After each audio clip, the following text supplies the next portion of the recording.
Animal Crossing is a franchise known for its cute animal characters and relaxing gameplay, but longtime fans of the series know there is more to the games than just that. It's about carving out a space in a competitive, loud world, a space where the most exciting thing to happen is seeing a specific bug flying across the screen. Animal Crossing is, in a lot of ways, an anti-grind. This makes it into one of the more relaxing farm simulator games.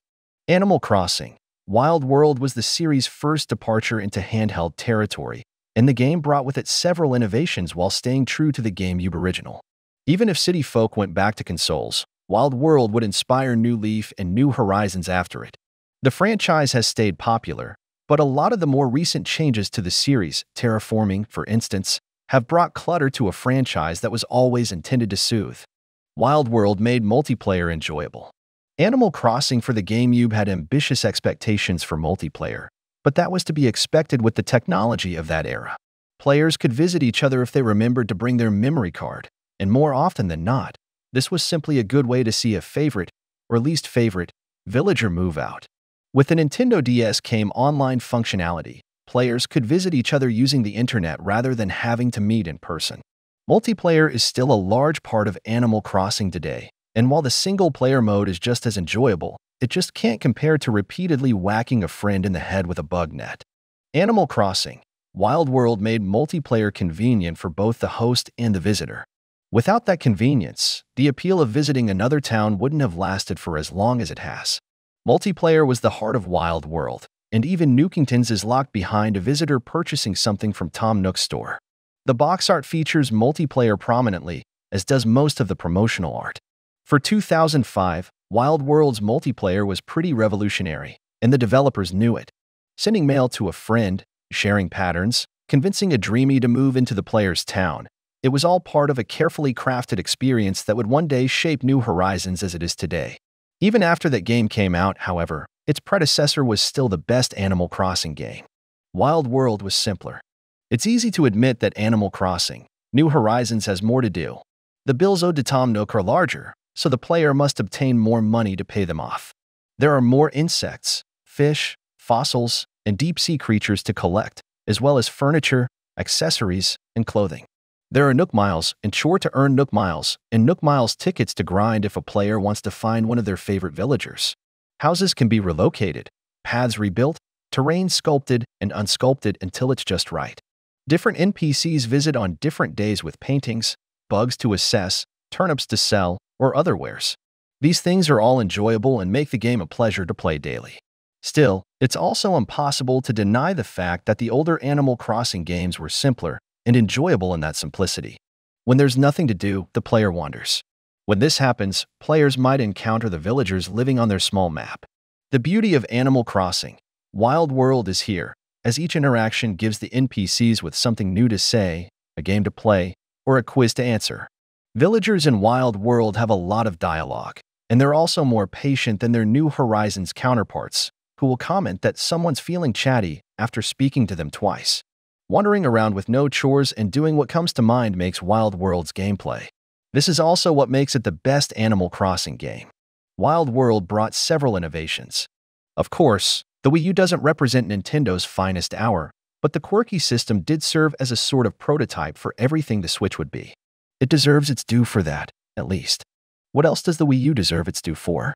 Featuring a virtual console release of Wild World in October 2016, that's what.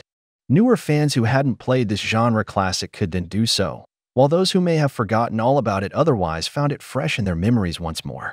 To an extent, the virtual console release kept all of these other Wild World aspects super relevant. When an Animal Crossing New Horizons trailer showed the player character building a path outdoors for the first time, non-fans may have wondered just what the heck the fuss was all about. Series devotees, meanwhile, were delighted by the opportunity to actually create real paths at last. In the original game, patterns were very limited. With Wild World, the option to place them outdoors became available. What this meant was that paths could be created, one laborious tile at a time. Brilliant custom patterns are still available in New Horizons, though an equally laborious building option now allows the creation of real paths. This basic principle would go on to be the norm in the series for 15 years, until the Switch entry. Clearly, the second game in the series offered a tremendous leap forward in terms of the Animal Crossing formula. Many other central mechanics, features, and beloved characters fans take for granted today made their debut here.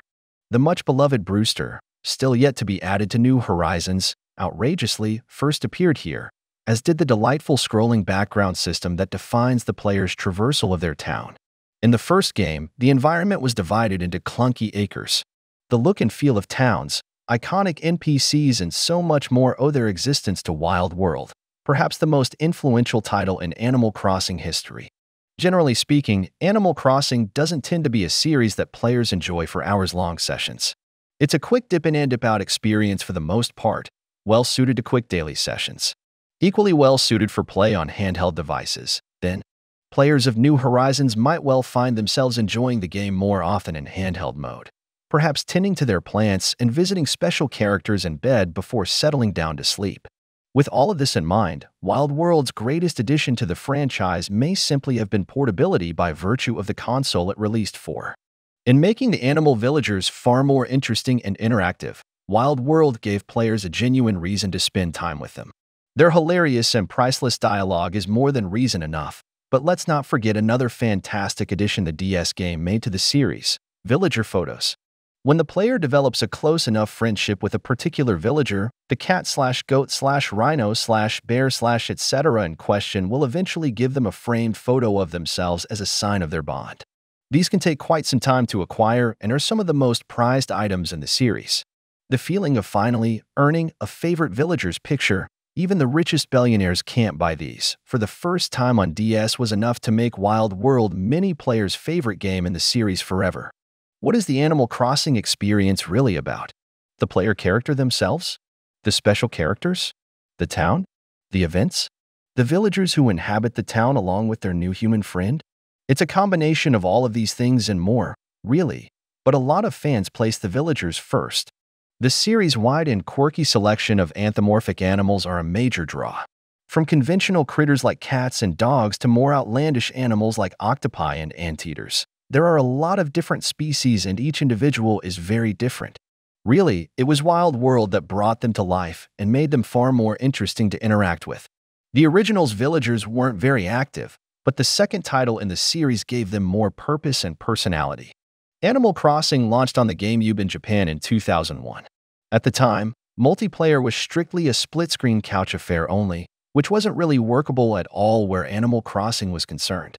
With newfangled Wi-Fi functionality and the ease of communication between DS systems, though, Wild World made it a breeze to visit friends' towns.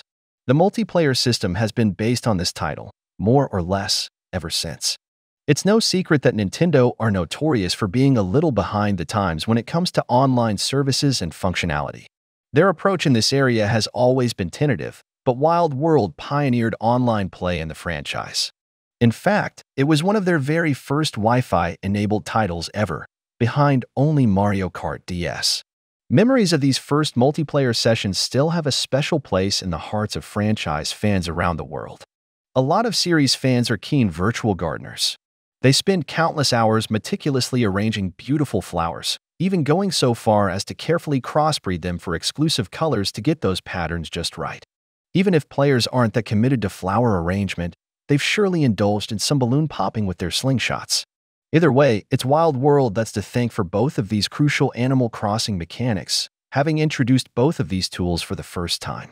In a subtle way, these tools revolutionized Animal Crossing's gameplay. New Horizons may be the newest and biggest entry, but it isn't perfect.